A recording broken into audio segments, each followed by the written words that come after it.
So we're going to be talking about correlation and regression in week 13.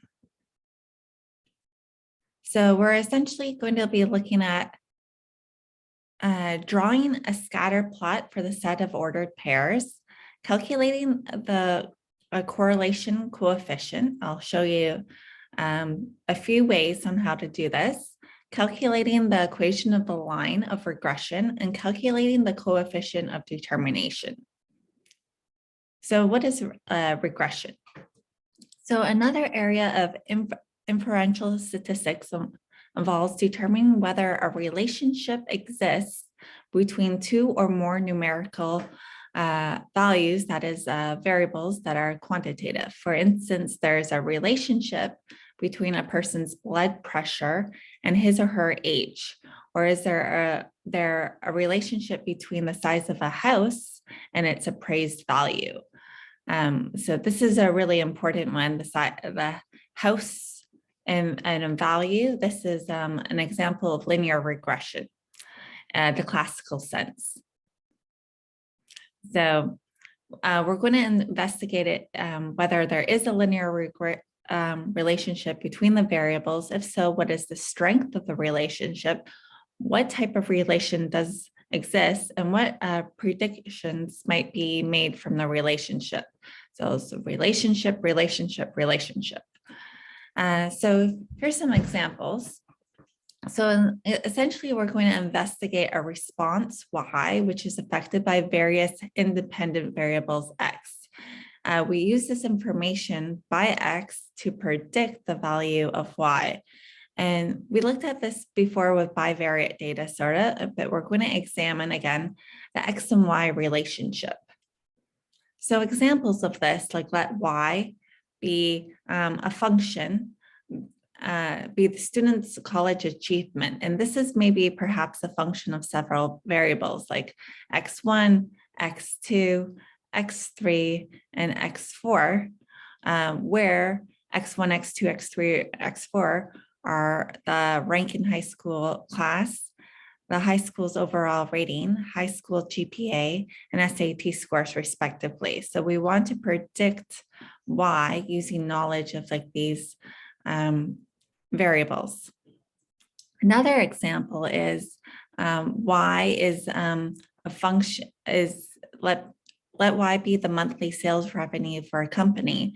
And this might be a function of the advertising expenditure, the time of year, the state of the economy, and the size of the inventory. So again, we want to predict Y using like knowledge of these variables. So in simple correlation and regression studies, data from two numerical or quantitative variables are collected to study whether a relationship exists between the variables. And this data are collected as ordered pairs, like this XY, this ordered pair. So one variable is the independent variable, and the other, of course, is that dependent variable. The independent variable can be manipulated. It is known as the explanatory variable called X. And the dependent variable, which cannot be controlled or manipulated because it depends on the other variable, is known as the response variable and is called Y. So it's kind of the same thing. It's just in statistics, like they have like these other names.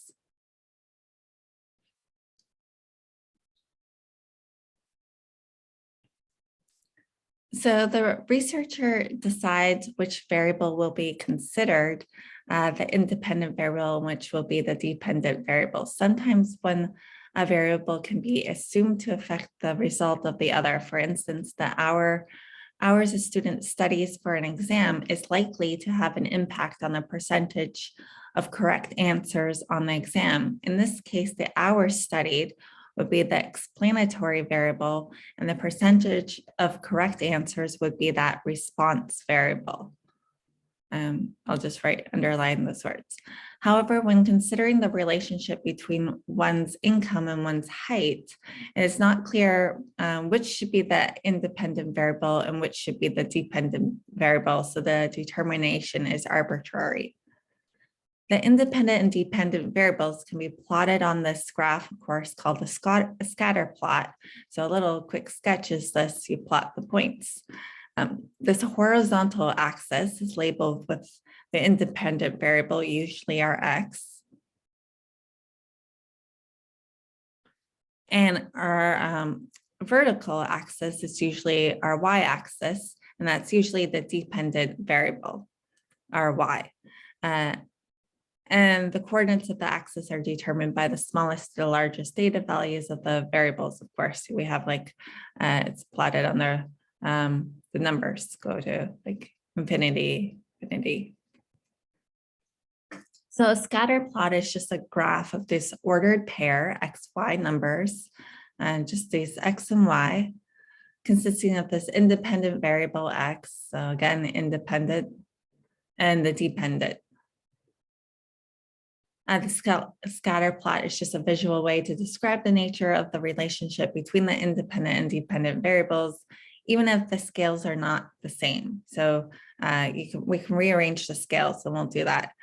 And then researchers look for positive linear relationships when the data points increase from left to right, negative linear relationships when the points decrease from left to right, curved linear relationships or other nonlinear relationships, or no relationship at all when the scatter shows no pattern, line, or curve. So for example, in this particular, and I will repeat this, but in this case, we have a scatter plot. We draw a line through the data points. You can see that there's going to be like this positive linear relationship. Here, if we draw it through these data points, we're going to, sorry, that's a straight line. We're going to obviously get a negative linear relationship. Here, how do we draw it through this? We can't draw a straight line, right? Like you can't go. So there would be no linear relationship.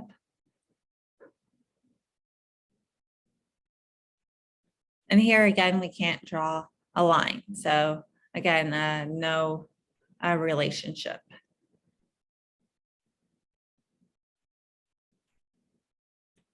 So the procedure for drawing the scatter plot is we draw, of course, and label X and Y axis, plot each point on the graph, and determine the type of relationship that there exists for the variables. So let's look at absences and final grades. Construct a scatter plot for the data obtained in a study on the number of absences and the final grade of 7 randomly selected students from a statistics class. So these are students, not their letter grades, but like we just number them, A, B, C, D, E, F, G. And how many absences, how many classes did they skip, right? And their final grade. And then we can plot this information. Like we take this data and this data, and we can essentially plot it. So this is our X and this is our Y. So each pair, so we go, let's say 6 and 82, 6 and 82. You have this point and you plot all the points. So this is just a simple scatter plot. And then you could see that there's a trend to going down, right? Like the slope is negative. So this implies like there's a negative linear, because it follows kind of like a straight line if I have to draw it, a line through it, a relationship.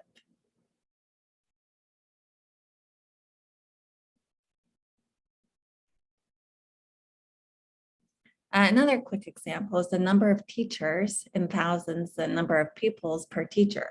So a researcher wants to check for a relationship between the number of students per teacher and the number of teachers in thousands employed by a school district. Suppose we had our school districts, we had the number of teachers, and we had the number of students per teacher. So we could plot all this data. So this is just a scatter plot. We could plot it, and we would have the number of teachers, of course, on this side and our pupils on this side. But you can't draw a line through like this scatter plot. Like you can't do that. So therefore, like there's no strong linear relationship.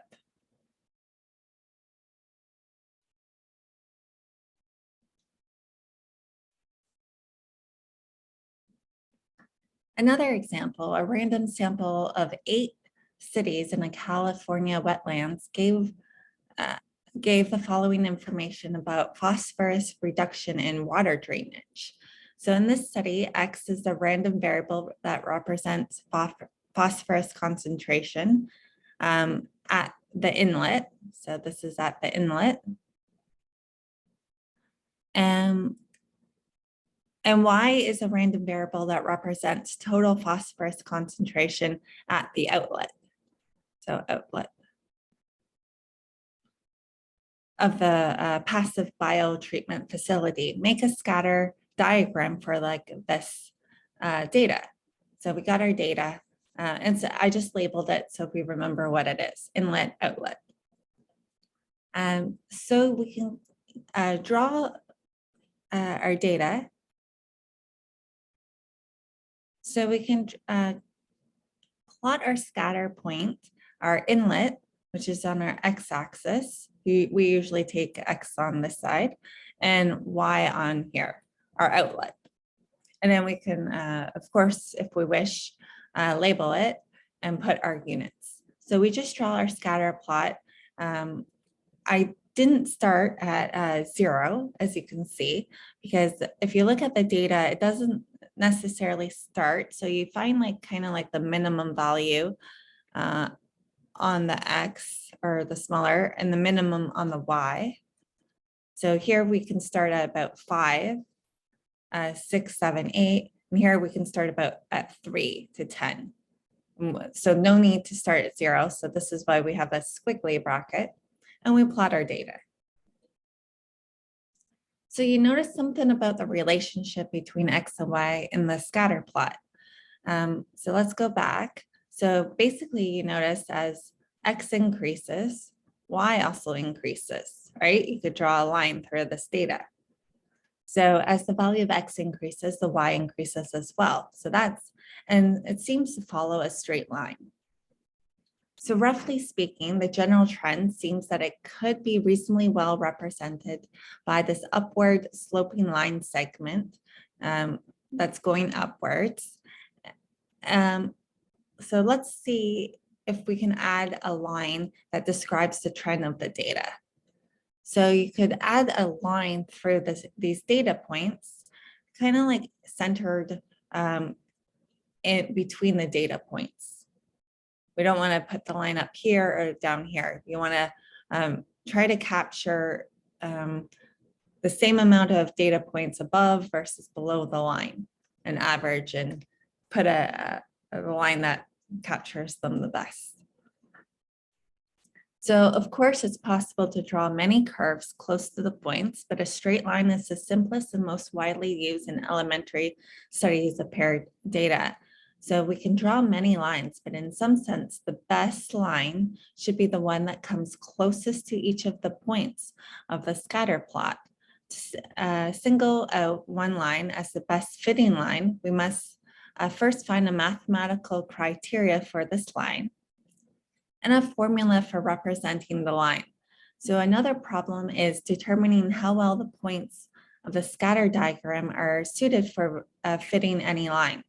Clearly, if the points are very poor fit to any line, there is little use in trying to find the best line. So if the points of a scatter diagram are located so that no line is realistically a good fit, we say that these points possess no linear correlation. Possible examples of this are, let's say you have data points, it follows a shape, it's just not a straight shape. So you can't put a line through this. You can put a curve, but no line. Or the data does not follow any shape. So how do you put a line through this? Is that like, it's questionable. So if the points seem close to a straight line, we say that the linear correlation is weak or strong, depending on how close the points lie to the line. If all the points do in fact lie in the line, then we have this thing called the perfect linear correlation. The variables x and y are said to have positive correlation if low values of x are associated with low values of y, and high values of x are associated with high values of y. And then there's also negative correlation. Obviously, this is just depending on the slope, if it goes up or if it goes down. So determine if the following scatter plots have no linear correlation, weak linear correlation, strong linear correlation, or perfect linear correlation. If there is a correlation, indicate if it's positive or negative. Well, we have like our scatter and I have the answers written, but we can draw a line through these data points. And we see that it basically follows the line. So it's therefore strong. And it's negative because it's going in a negative direction. Negative. And it's linear. Correlation or relationship.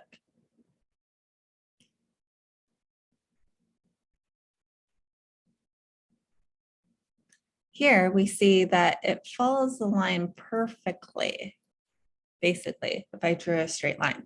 So then this is perfect.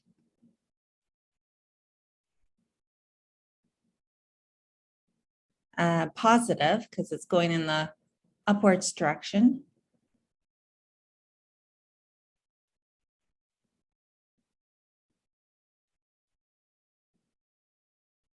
And it's, of course, linear.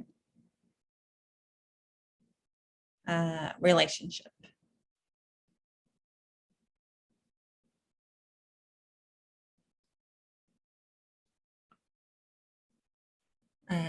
So this is some more. We can draw again a line here.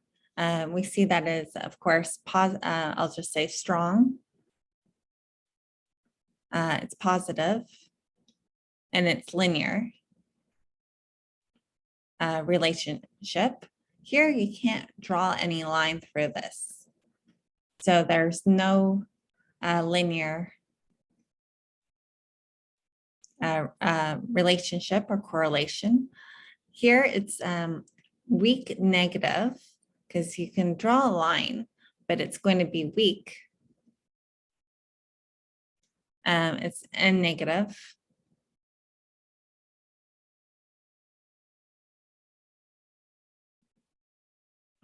It's still linear. Relationship.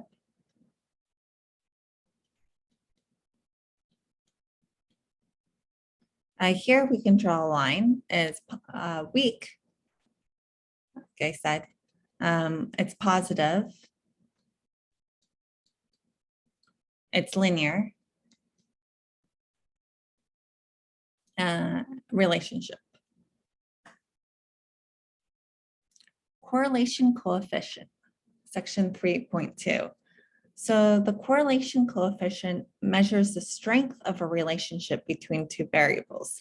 Now, if it's a population correlation coefficient, it's just denoted by this Greek symbol, but we usually don't use it too often. Rho. computed using all possible pairs of data values, X and Y, taken from a population. And if it's a linear correlation coefficient, we denote it by this thing called R. And it's computed from the sample measurements. And it measures the strength and direction of a linear relationship. And it's also called like this Pearson product moment correlation coefficient. There in statistics, there's this thing called the moment. So it has some properties. It is unitless, so it has no unit. R will always be bounded between -1 and 1 inclusive. So we always have this bound. X and Y are interchangeable. So the value of R is unchanged. If the values of X and or Y are converted to a different scale, the value of R is again unchanged. The value of R is sensitive to outliers and can change dramatically if they are present in the data. So looking at a scatter diagram to see whether a line best describes the relationship between the values of data pairs is useful. In fact, whenever you are looking for a relationship between two variables, making a scatter diagram is the first good step. So this is step number 1. However, there is a mathematical measurement that describes the strength of the linear association, so the linear association between the two variables, which gives us the quantitative way of describing the relationship. The sample correlation coefficient R is this numerical measurement that assesses the strength of the linear relationship between the two variables, X and Y. So it's down here. Important. So again, some key properties of using the sample correlation coefficient R. To repeat it, R is unitless. So, and the measurement is between -1 and 1. And in symbols, this means it's bounded between -1 less than or equal to R less than or equal to 1. Now, if R is equal to 1, there is a perfect positive linear correlation. If R is equal to -1, there is a perfect negative linear correlation. If R is equal to 0, there is, of course, no linear correlation. And if R is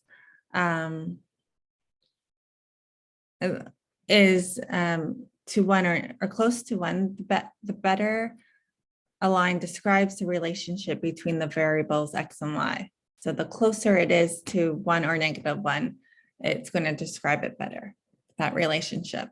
Now, again, it's positive values of R, just implies there's a positive correlation. It means as X increases, Y also increases. As negative values mean of R just imply as X increases, Y decreases. So the slope decreases. The value of R is the same regardless of which variables is the explanatory variable and which is the response variable. So we can switch them. In other words, the value of R is the same for the pairs X and Y and the corresponding pairs YX. Now, the value of R does not change when either variable is converted to different units. Basically, this is the formula for calculating this R. So it's kind of like a tedious formula for this R. And you can read all that. The equation for evaluating R certainly is a large one, but you should note that it's just made up of several sums, each with which is actually quite easy to calculate because this is just the sum of X, sum of Y. This is just the sum of X times Y. This is the sum of X squared times N. This is just the sum of X, and then we square it, take the square root, and we do the same thing over here with the Y's. So it's just adding a whole bunch of things together, summing them up. For this example, we're going to use this Excel sheet number 1. And first, let's read the question. So sand driven by wind creates large, beautiful dunes at the Great Sand Dunes of National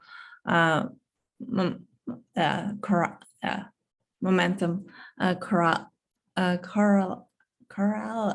No, I can't speak.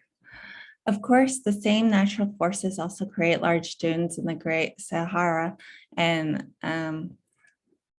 is there a linear correlation between the wind velocity and the sand drift area? Let X be a random variable representing like this wind velocity in 10 centimeters per second, and let Y be a random variable representing the drift rate of the sand. And then we're going to just do a test site. Gave the following information about X and Y. So let's say we have like this information of X and Y.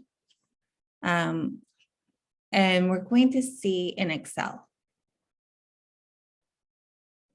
So in this Excel file, I put the data in here. So 70, 115, etc.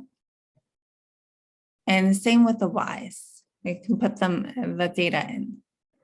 Now, in the formula, remember it's a sum of x's and sum of x squares and these things. So this is just x squared. So you type it in like this. You type in equals a2 to the exponent 2 and press enter. Then if suppose this was all deleted, you would take it here and drag it down and press enter. And you do the same thing for the Ys. So this would be beta 2. If you click on the cell, it highlights it, and then you can copy it down. This last column, column E, is like these two multiplied by each other, A2 and B2. And then you sum them. So the sum formula is, let's just delete it, is equal to sum of, you click on the cell and then you highlight it, click on it, and then, sorry.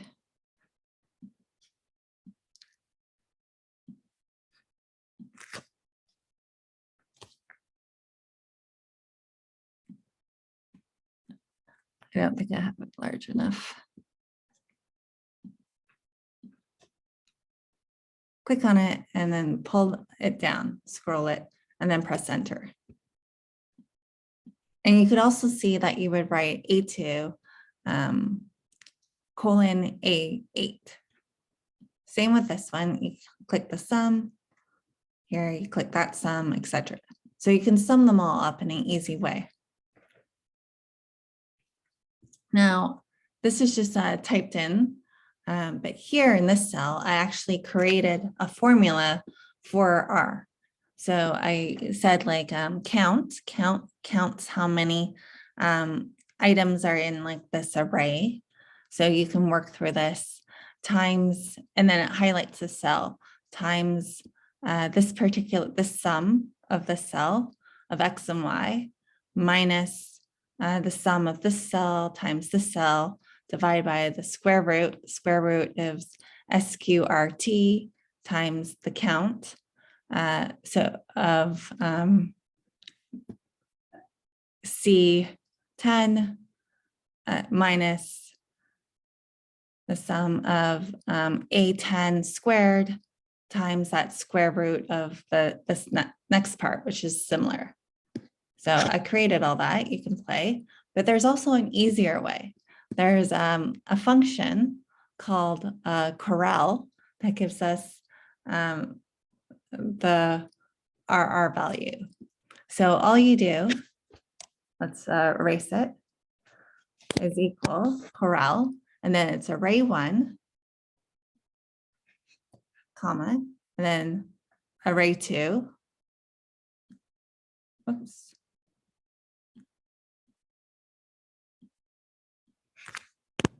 bracket, and you see it's the same number.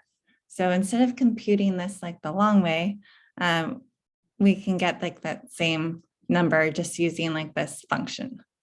That's so much easier, right? Now we could plot a scatter plot. You just simply highlight the cells, go to insert, you go to down here, it goes to scatter, and it scatters the data. You could, of course, highlight the data, click it, add trend line. Now there's options like linear, exponential logs, but we're talking linear regression. And we could display it on the chart. And we could display the R value if we wish, etc. So I'll delete that because I have it right here. This is very useful because it gives it for you the answer instead of computing this the long way. So from Excel, we just found that our R is equal to 0.948556. So therefore, it's going to be a strong positive linear correlation. So in this case, does it make sense to say that one variable is dependent on the other? What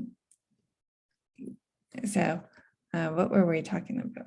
Oh, so this is let's say a different example. Yes, because people's bodies, for like this example, this is a positive, are proportional, that is, it would have a larger feet. Hold on a second. So this is a different example, I think height and shoe size, and we drew a line through the data, and we're just like looking to see if one variable is dependent on the other. And yes, like there is some dependency because, and it would make sense too, because you have to think of the question, because we're looking at height and shoe size, and people who are typically taller or something like that have more proportioned their their legs and their feet might be larger as well. So it makes sense. Here's some more graphs that show the relationship between the value of the correlation coefficient and their respective scatter plots. We see in this example, it's a straight line this way, straight line this way, and R is equal to 1, and here R is equal to -1. Here is a more realistic example where R is equal to 0.90. Here R is equal to -0.9. And we can see here it's more scattered out. So our R is closer, like halfway between 0 and 1, 0.5. And here it's again more scattered, but it's negative. Again, some assumptions of the correlation coefficient are that the sample is a random sample. The data pairs fall approximately on the straight line, are measured at that interval or ratio level.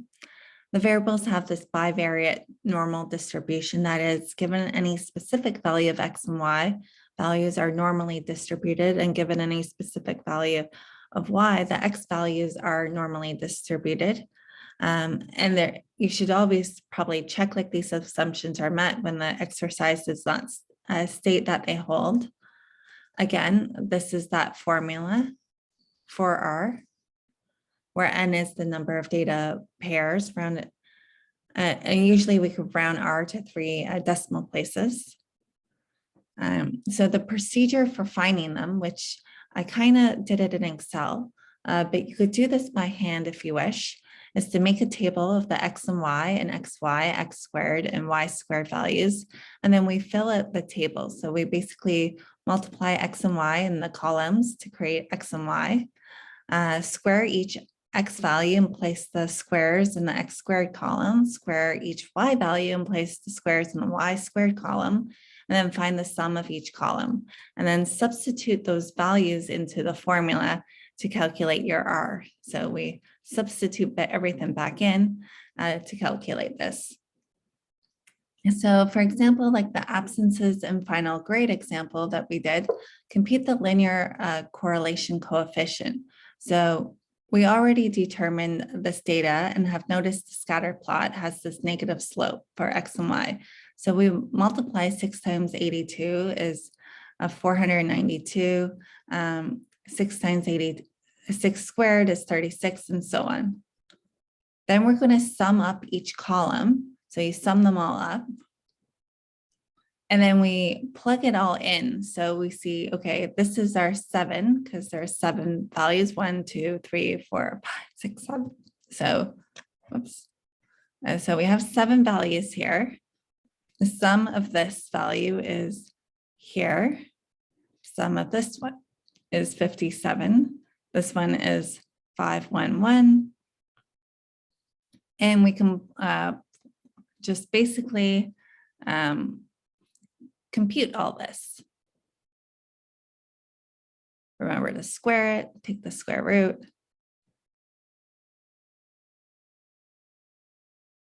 This number is longer. Minus this one.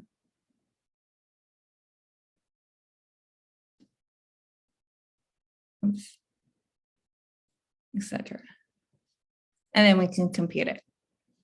And we see that there's a linear correlation coefficient of negative 0.944. So it's a strong negative linear relationship between the number of absences students have in the class and their final grade.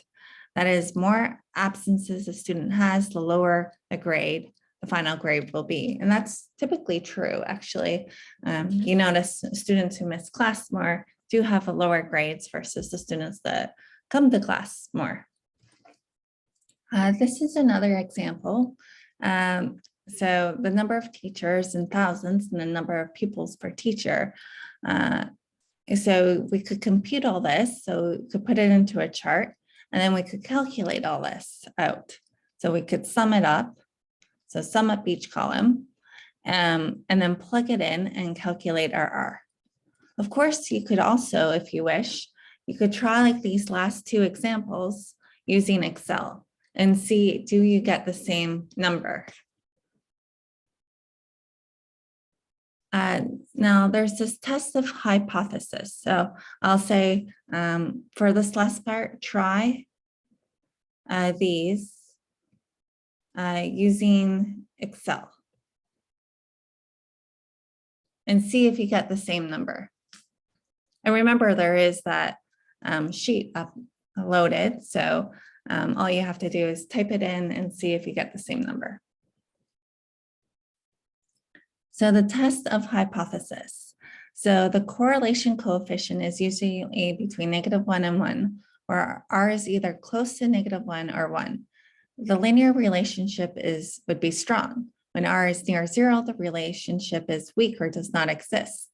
So because the value of R is computed from a sample data, there are 2 possibilities when R is not equal to 0. Either the value of R is high enough to conclude that there is a significant linear relationship between the 2 variables, or the value of R is due to chance. So assumptions for testing the significance of linear correlation coefficient. The data are quantitative and are obtained from the random sample. The scatter plot shows that the data are approximately linearly related. There are no outliers in the data, and the variables X and Y must come from normally distributed populations. So we can test the null and alternative hypothesis. So this would test that there is no linear correlation between X and Y versus that it's different. There is a significant linear correlation between X and Y. And to test the significance of the correlation coefficient, the first is the traditional like p-value, and this uses this thing called a t-test, and the second uses the p-value. So there's a formula for the t-test for the correlation coefficient of this. For degrees of freedom of n-2. So we have our R times square root of n-2 divided by 1 minus R squared.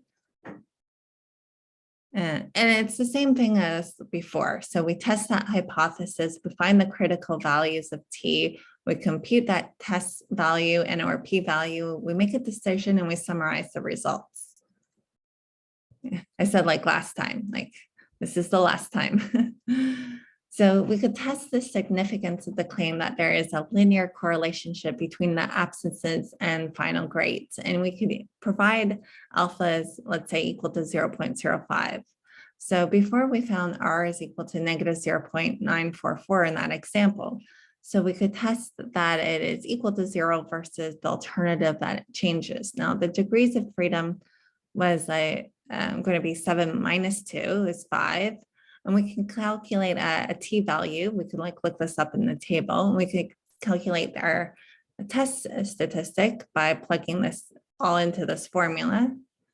And we get negative 6.398. We see that this is less than this value. It's outside of our bound. Therefore, we're going to reject that null hypothesis. So we reject this. And therefore, there's sufficient evidence to support a significant linear relationship between the number of absences and final grades.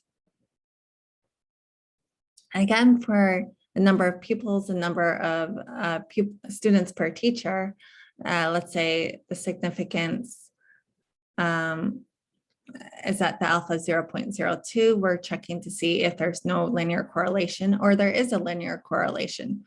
We found our R value. We have our degrees of freedom, 10 minus 2 is 8. We look up at that t value. I'm just doing this quicker. We plug in our R value here. We calculate our t value. We see our t value is less than this critical point. So therefore, we're not going to reject that null hypothesis. So it depends on the significance. Now, there's possible relationships between variables.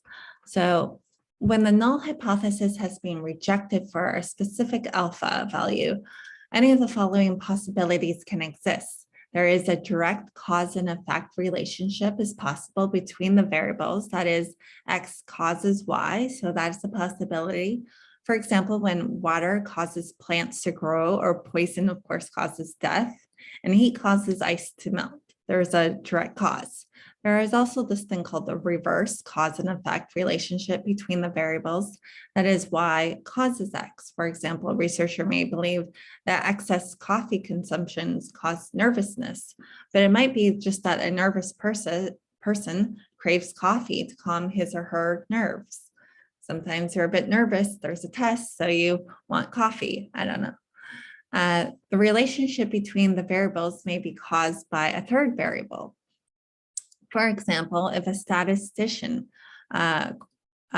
correlated the number of deaths due to drowning and the number of cans of soft drink consumed daily during the summer, he or she would probably find a significant relationship.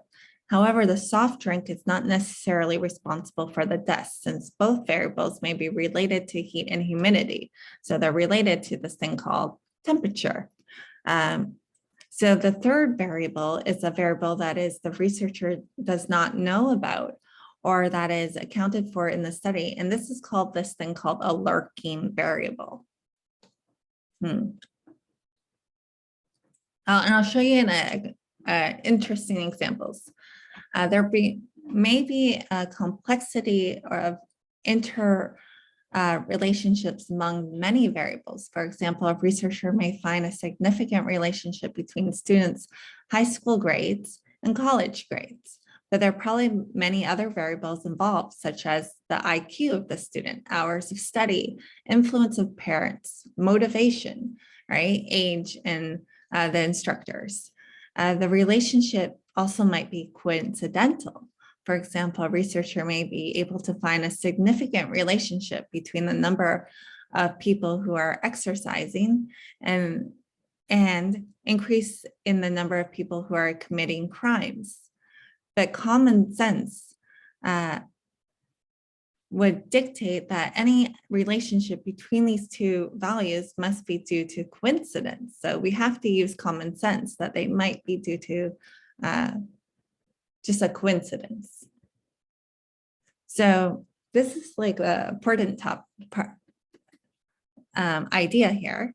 So it's a common misconception when studying correlation is that the assumption that it always implies causation. No, we just like went through 5 possibilities here. So just because there is a relationship between 2 variables, they're related in some way, does not mean that it directly influences the other. Do not think like correlation and implies causation. Association or correlation, whatever you want to say, does not equal causation. They're not equal. So consider like these following 3 correlations. And so basically ice cream consumption. And this is actually based on real statistical studies. Is there a reason to believe one variable is dependent on the other? So this is ice cream consumption on the x-axis for all 3. And this is ice cream consumption plotted versus murders or versus break-ins or versus drownings. You see that the R value here is 0.9, or break-ins is equal to 0.85, or drownings is equal to 0.87. So as we increase our ice cream consumption, murders, break-ins, and drownings also increase, and they are correlated. And this is true. Fact. Why is this the case? Anyone? I'll just pause the video. So they all have this thing called temperature, right? The weather increases. So in the summertime, you have more, you eat more ice cream. But in the summer, there's more murders, there's more break-ins, there's more drownings. Obviously, people swim more in the summer. So this is the temperature. There's some rather interesting correlations that certainly do not imply causation, and they can be found here. So this is kind of like a funny website. So really, I recommend you go to it, in a sense that like things that are very unrelated seem to be correlated. Not that, so you can like read through these, like Nicolas Cage appeared in, let's say, a movie versus number of people who drowned by falling into a pool. And you can see like how like they're very correlated. Or well, like people who died in bed sheets, getting tangled in them versus cheese consumption. So you can read all of these yourself. Computer science doctorates awarded in the US versus arcade revenue. You can read all of these. So I recommend going to like this website. It'll drive the message down. Or into. So now we're going to be talking about the regression equation. So in the last part, we talked about the correlation coefficient R, which told us how well the data followed the linear equation. So from here, we naturally ask the question, how do we get an equation for the line of best fit? So an example is in an Alaskan national park, let's say the wolf population is dependent on a large, strong caribou population. In this wild setting, caribou are found in very large herds. The well-being of the entire caribou herd is not threatened by wolves. In fact, it is thought that wolves keep caribou herds strong by helping prevent overpopulation. Can the caribou population be used to predict the size of the wolf population? Let X be the random variable that represents the fall caribou population in hundreds in this Alaskan National Park, and let Y be the random variable that represents the late winter wolf population in the park. So Y is wolves, caribou. So, wolf here. And caribou. Just labeling it so we remember what we're doing here. So caribou is X and wolf is Y. And this is the data that we have. So we can plot like a scatter plot and ask some questions. Does the data indicate a linear relationship between X and Y? And are you able to find an equation for the best fitting line relating X and Y? And can you use this relationship to predict the size of the wolf populations when you know the size of the caribou population? What fractional part of the variability in Y can be associated with the variability in X? What fractional part of the variability in Y is not associated with the corresponding variability in X? So the first step in answering these questions is to try to express the relationship in a mathematical equation. There are many possible equations, but the simplest is most widely used is this linear equation, or the equation of a straight line, because we will be using this line to predict the Y values from the X values. We call X the explanatory variable, and of course, Y the response variable. So like we did before. So our job is to find the linear equation, that best represents the points, points.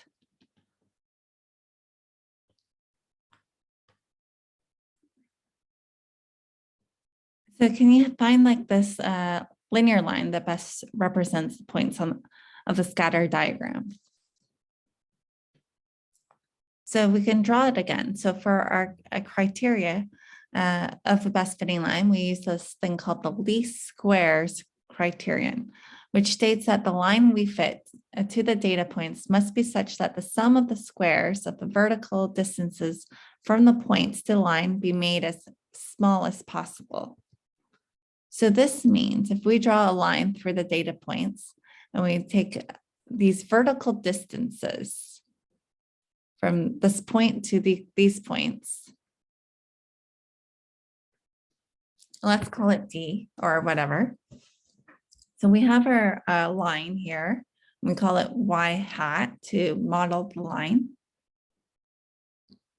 And we have our data points, like this is, let's say, this is Y1, Y2, Y3, Y4, Y5, Y6, Y7.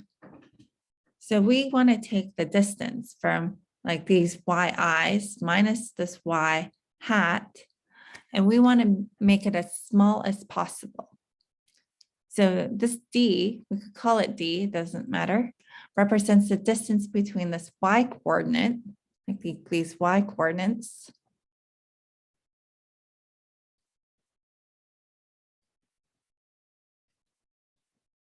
sorry, it's a little messy, of the data point, and the corresponding Y coordinate of the line. And I just said the Y line is equal to Y hat. You'll see like later. Thus, if the data point lies above the line, D is going to be positive. But if the data point lies below the line, D is going to be negative. As a result, the sum of the D values can be small, even if the points are widely spread in the scatter. However, the squared values, D squared, cannot be negative, right? If you square it, it cannot be negative. So now we're going to square this. And we want to minimize the sum of the squares. We are in fact not allowing positive and negative D values to cancel out. Otherwise, they would cancel out so one another. And you get like basically zero. So in this way that we meet the least squares criterion of minimizing. So we want to minimize this. So in this way that we meet we minimize the sum of squares of the vertical distances between the points and the line over all the points in the scatter line. So we sum it all up. So we minimize the sum of like this distance between them squared. We're trying to find the minimum of this. So we use this notation y hat is equal to a plus bx for the least squares line. I'll rewrite it here. Y equals a plus bx for the least squares line. A little algebra. So this is very similar to y equals mx plus b. So therefore we see, let me use a different color. This b is in front of the x and this m is in front of this x. So we know that this is the slope.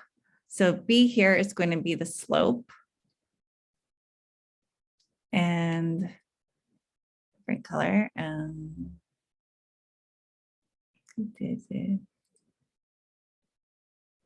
this a here is like our b here and our y equals mx plus b. So this a here, this is our y-intercept.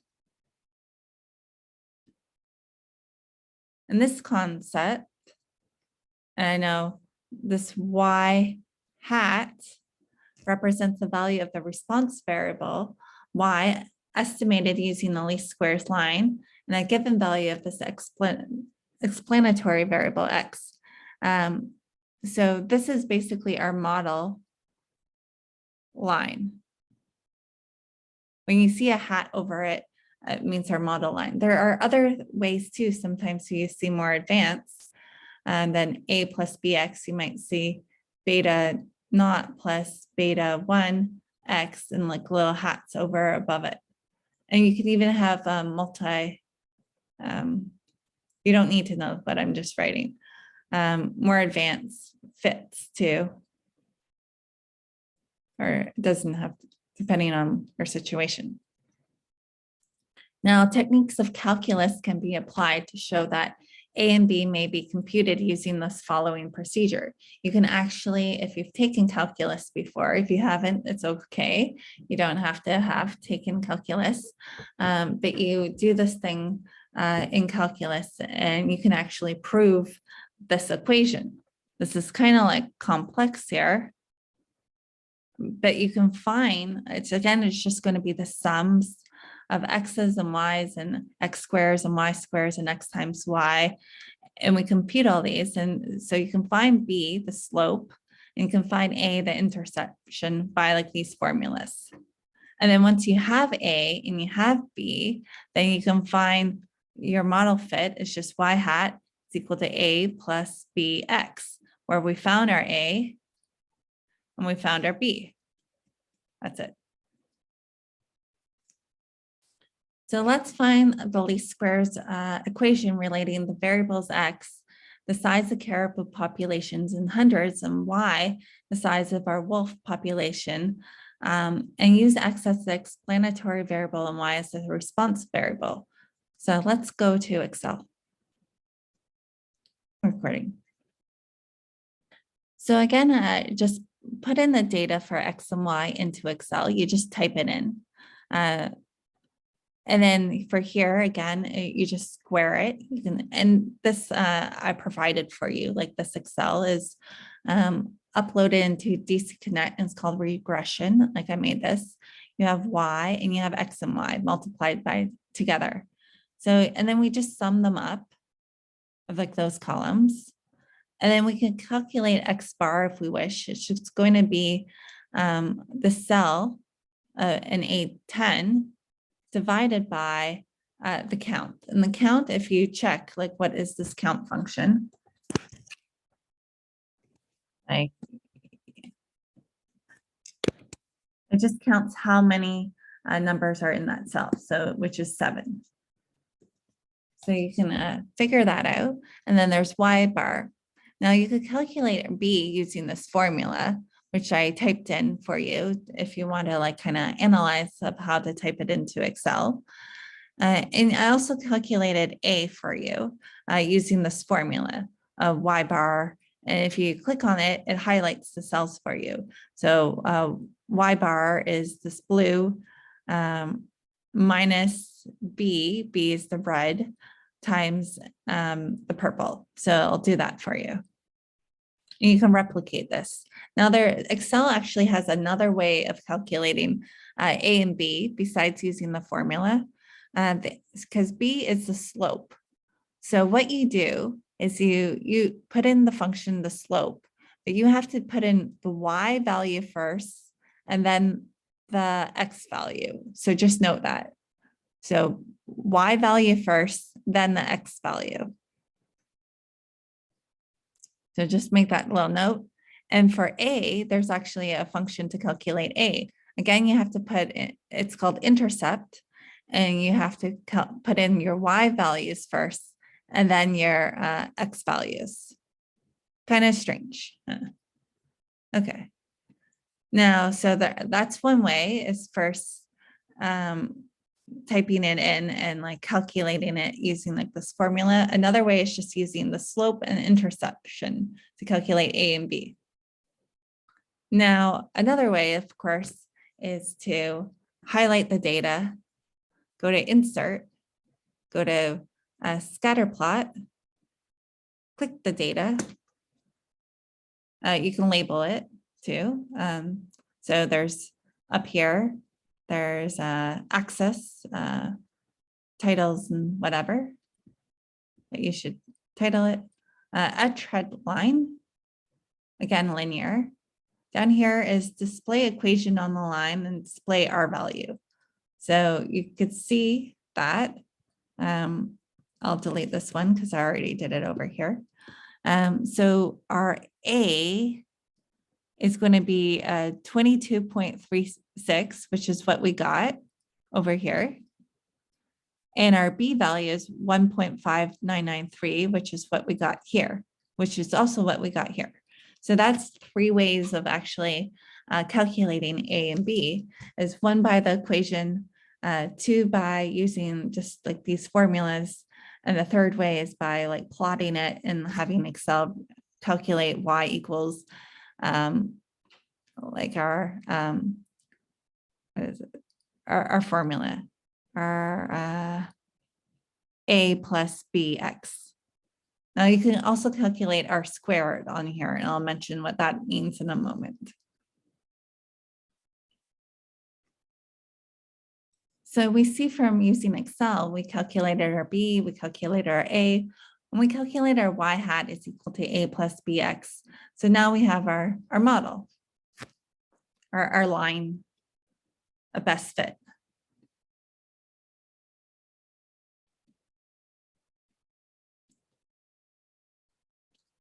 We can graph the least squares line.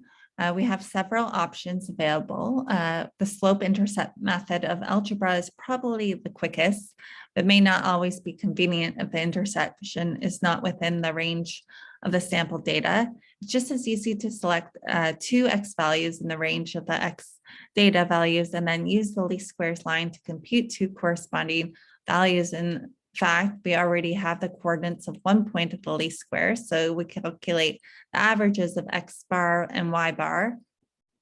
So before, I think we said it was 25.14 and 62.57. So that would be 1 point. We could plot it on our graph here. And then we can pick another point in the range of the data and sub it into our least squares line. Let's say X equals 32.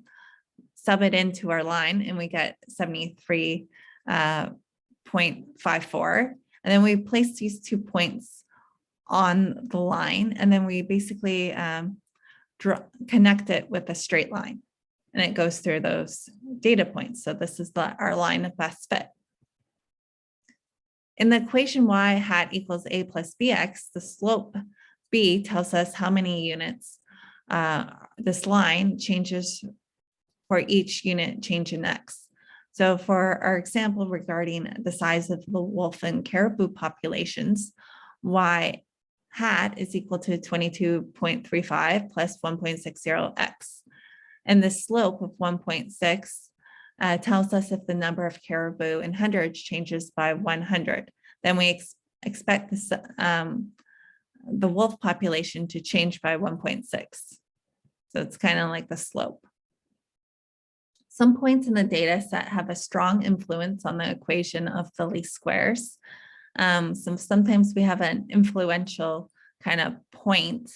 So it can almost be an outlier too, or things like that.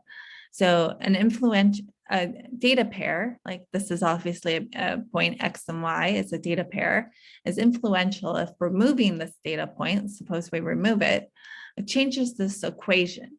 So then you see it, the equation does change, and it changes the slope does change a little bit rapidly there. So this would be considered this thing called an influential point. And this picture shows that it changes if you take out this point.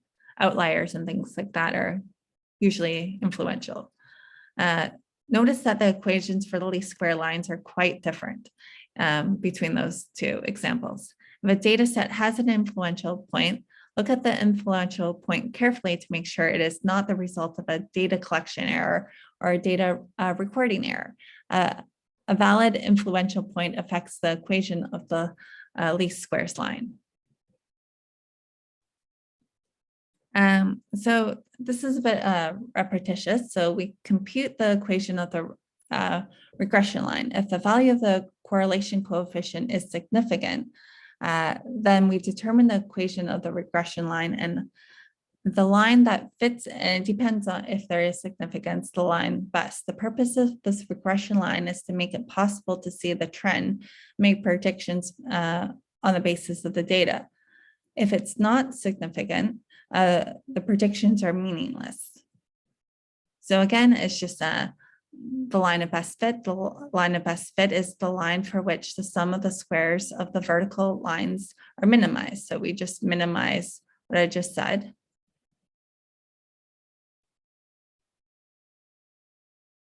Where I goes to 1 to n. This is that sum notation. We add them all up.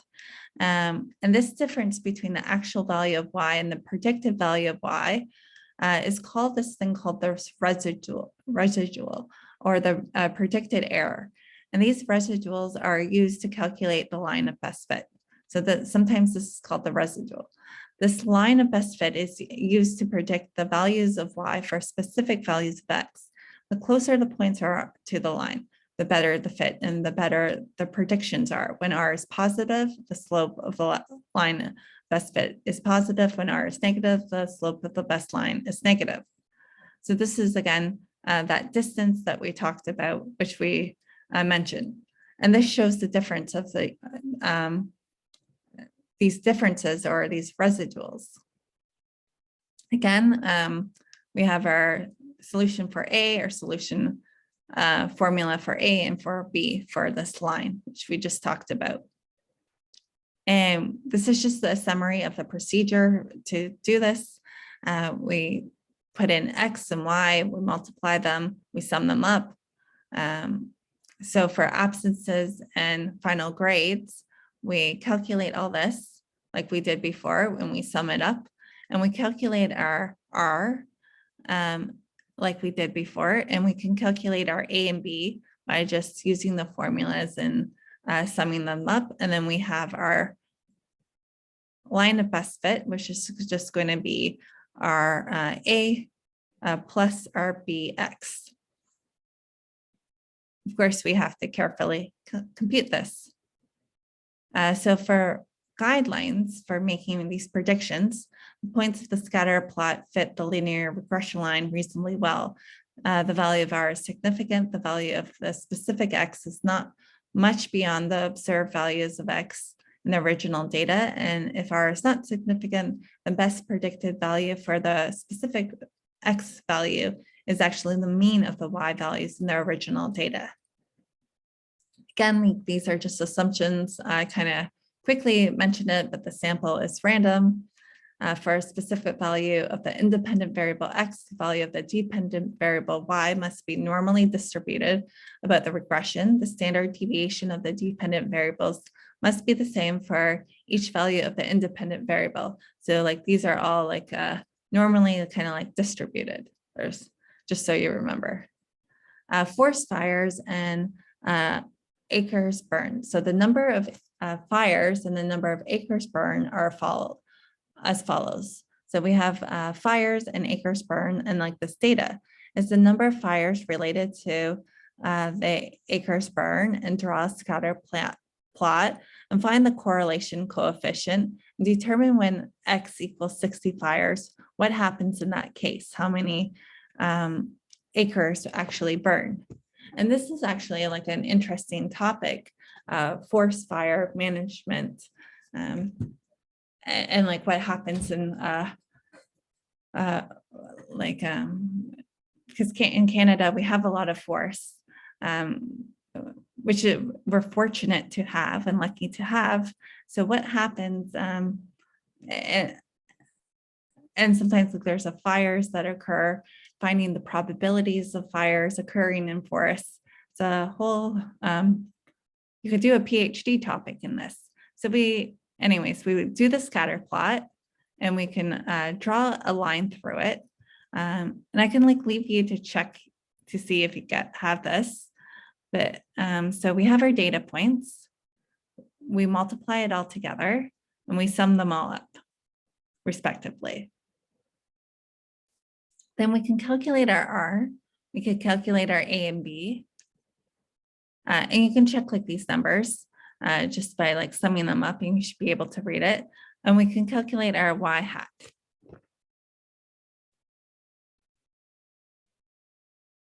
So we have our Y hat, our A plus our BX. We found our A, we found our B.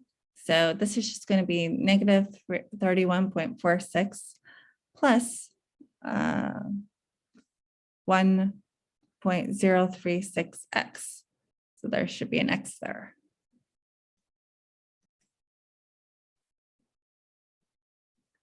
So we get our equation, and then we can make a prediction for 60 fires. So all we do is we plug it in to our equation, and we get 30.7. So when we have 60 fires, this means that 30.7 acres will actually burn, unfortunately. Coefficient of determination. So there's another way to answer the question, how good is the least squares line as an instrument for regression?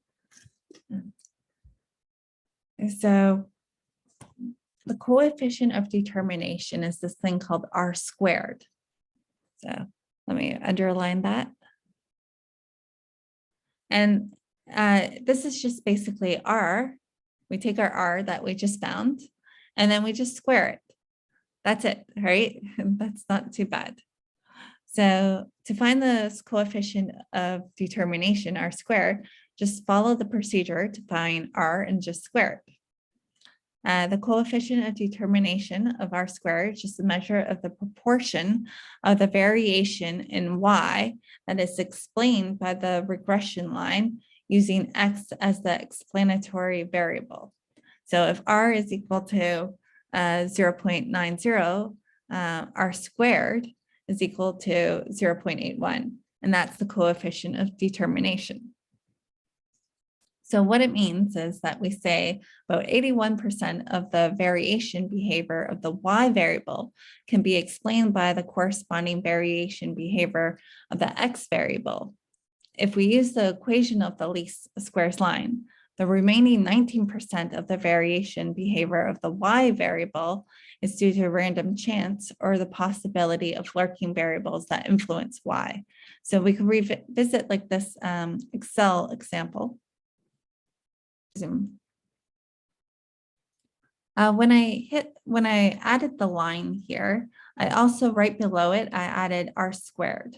So if we calculate R and then we just square it, we get 0.8373.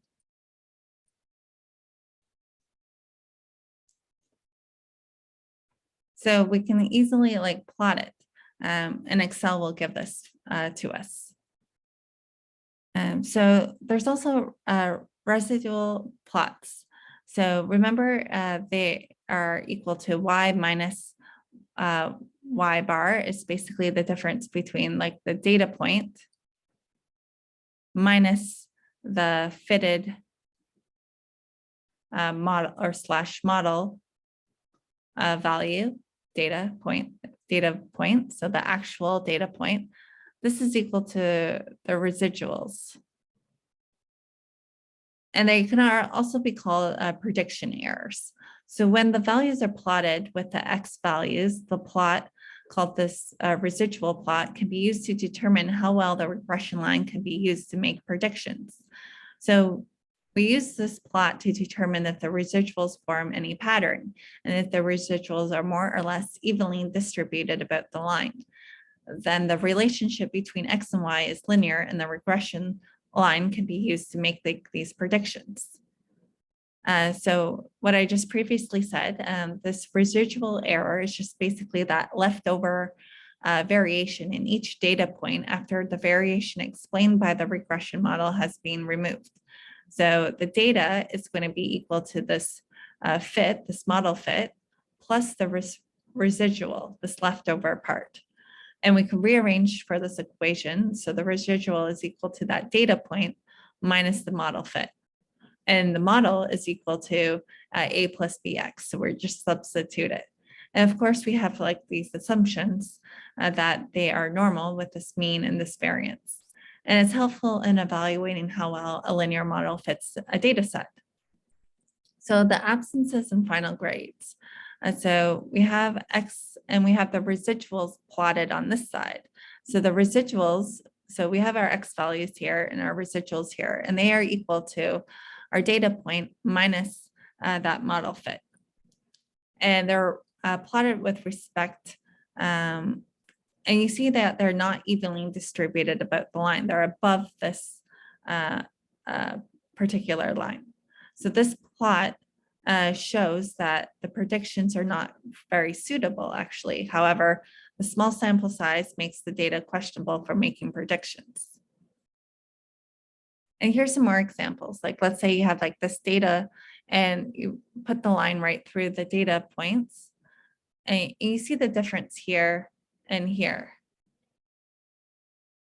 So this is a good fit. Here, it's the data point, so kind of scattered, but a bit of a curve. And there's some points on this side of the line and some on here and some on here. So when you plot the residuals, it's going to be, again, kind of like a curved linear line. So, you know, a linear line doesn't fit well. Here they're very scattered, and here the residuals are very scattered. So it's that understanding the connections if you see residuals. So this is another way the textbook actually uses the coefficient of determination. And it's just, again, it's a measure of variation of the dependent variable that explained by the regression line and the independent variable. So it is a ratio of explained variation versus divided by the total variation is equal to R squared. Remember, it's just R squared is just R, and we square it. And then when we find that this decimal value is converted to a percentage, it gives the percentage of variation in the dependent variable, because that's the explained variable that is accounted for by the variation in the independent variable X. And we did this example sort of. So for instance, using the data for absences and final grades, the correlation coefficient is negative 0.944. We square it, we get 0.891. So 89.1% of the variation of the final grades can be explained by the variation of the number of absences. So we can explain almost 90% of the variation of the final grades by the absences.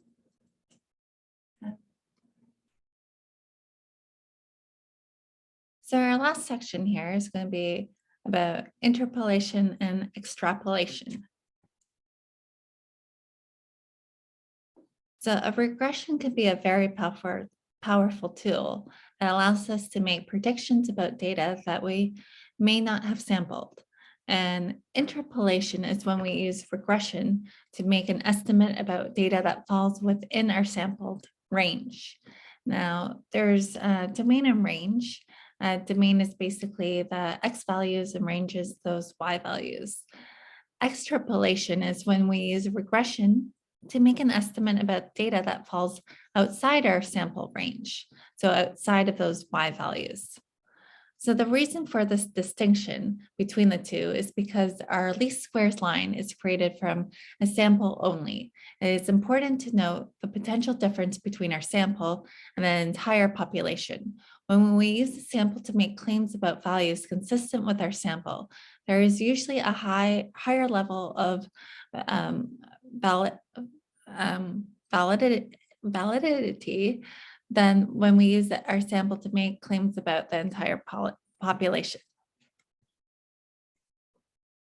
So consider like this example where X is the percentage of population 20 or older with at least 4 years of college, and Y is the percentage of growth per capita over the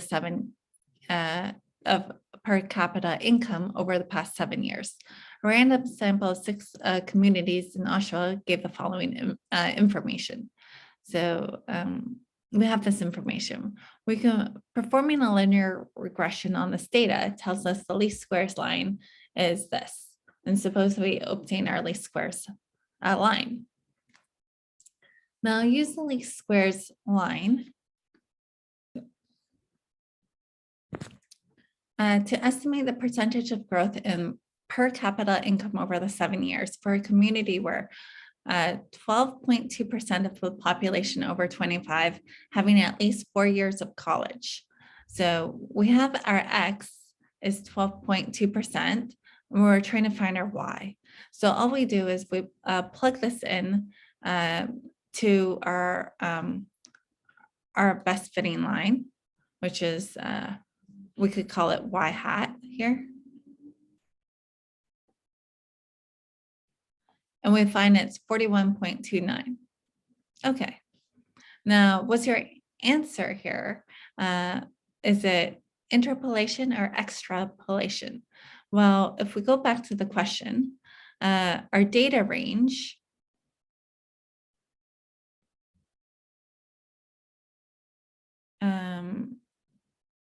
here, so our X values range from 8.1 all the way to 14.7. And so we can, and 12.2 is in that range.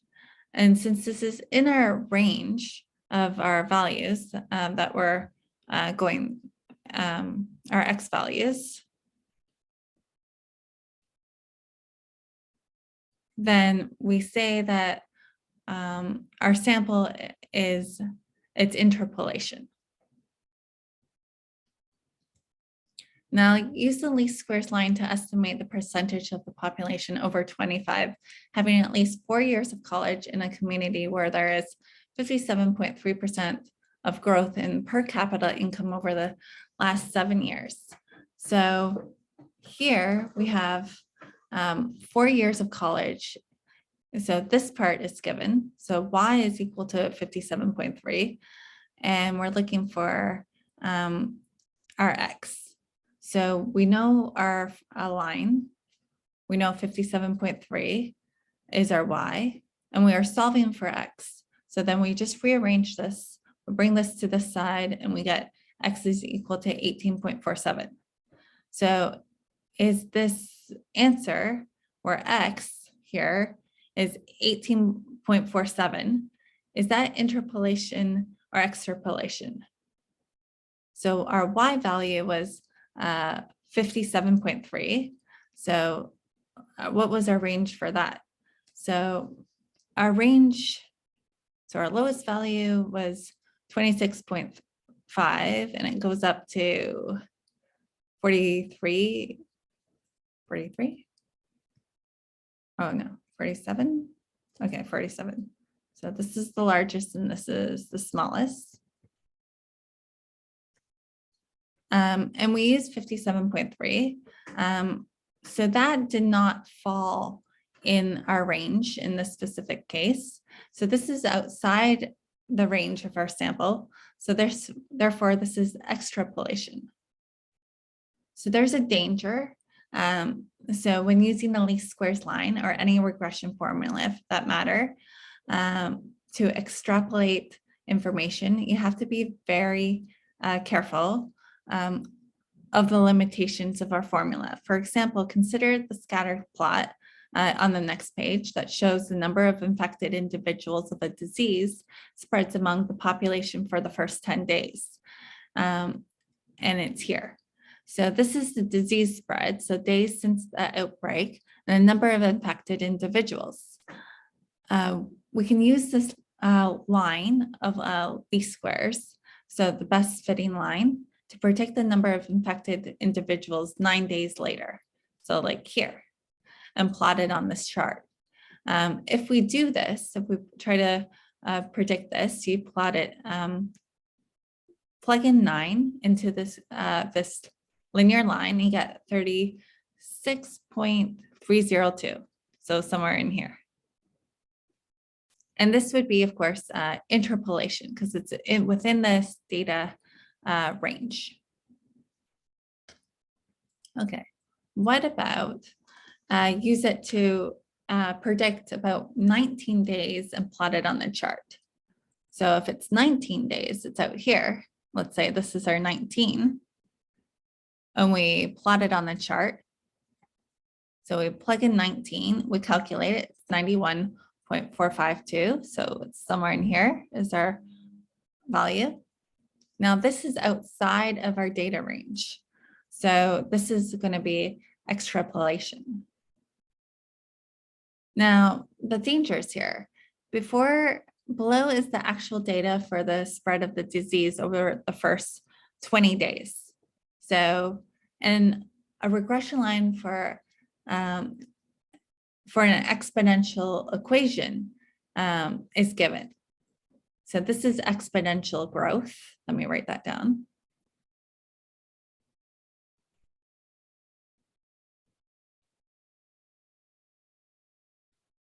And it's not linear, So we modeled and we plotted a point over here, assuming it was linear and this point was if it were linear. We had like this specific point. So we see the problems.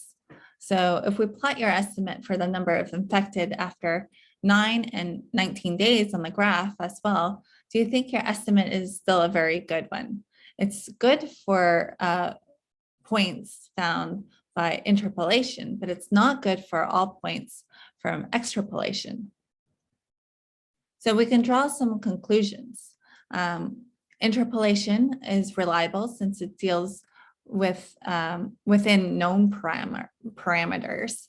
So what has happened like in the past, let's say you're looking at data sets of the last year of looking at house prices, well, we can like model them with a linear regression. But extrapolation is less reliable since it's hypothesizing into the unknown, into the future.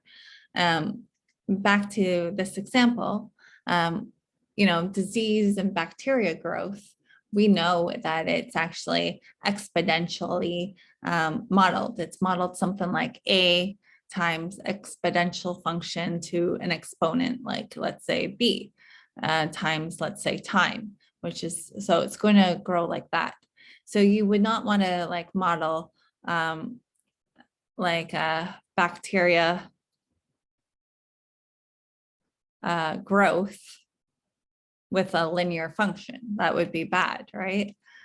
So you have to choose your models appropriately. So we use historical evidence to determine the best type of equation to model the situation.